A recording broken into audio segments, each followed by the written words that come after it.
وإلى ثمود أخاهم صالحا قال يا قوم اعبدوا الله ما لكم من إله غيره আল্লাহ রাব্বুল আলামিন বলেন সালিহ আলাইহিস সালামকে আমি সামুদ জাতির কাছে রাসূল হিসেবে পাঠিয়েছি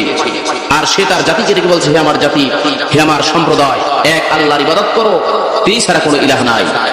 আল্লাহ বলেন কুল ইয়া আইয়ুহান নাসু ইন্নী রাসূলুল্লাহি ইলাইকুম জামিআ আল্লাহ রাব্বুল আলামিন বলেন হে নবী আপনি বলেন ইয়া আইয়ুহান নাস হে পৃথিবীর মানব মণ্ডলী হে পৃথিবীর মানব সমাজ ইন্নী রাসূলুল্লাহি ইলাইকুম জামিআ আমি তোমাদের সকলের কাছে আল্লাহর পক্ষ থেকে রাসূল হিসেবে এসেছি সুবহানাল্লাহ আমাদের নবীকে উদ্দেশ্য করে আল্লাহ রাব্বুল আলামিন বলেন ওয়ালা ইন ইত্তাবা'তা আহওয়াআহুম বা'দাল্লাযী জাআকা মিনাল ইলমি মা লাকা মিনাল্লাহ মিন ওয়ালিয়্যিন ওয়ালা নাসীর হে নবী